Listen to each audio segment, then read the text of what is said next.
mbokki jullit yi mbokki taalibe yi ci ndigal Sëriñ Muntaxa Mbàkke Basiru al xalifatul aam di taifatul muridiya ak mbooleem waa daayira fédération bu Jokkoo Touba Guinaw Rail ñoo leen yëgal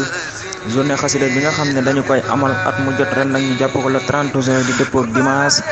ñu di ko amalee nag fi nga xamante ni mooy mbedd bu mag bi digga marché Waranka jëm marché Caaroy jàkkaarloo ak li nga xam ne mooy centre commercial bi. kon mbokki jullitin mbokki taalibe yi ak yéen waa tund Guinaw Rail ak département bu Pikine département bu Guédiawaye ñu ngi leen koy yëgal bu baax a baax waaye di ko yëgal mbooleem fu waaye mën a nekk rek ci Sénégal bàyyiwuñu kenn bàyyiwuñu fenn bàyyiwuñu ñenn ñu ngi leen koy yëgal bu baax a baax te di leen ca woo di ca sàkku teewaayu mbokki jullit yi mbokki taalibe yi képp ku déglu na nga xam ne moom mooy sa woote. salaamaaleykum wa rahmatullahi taala wa barakaatuhu.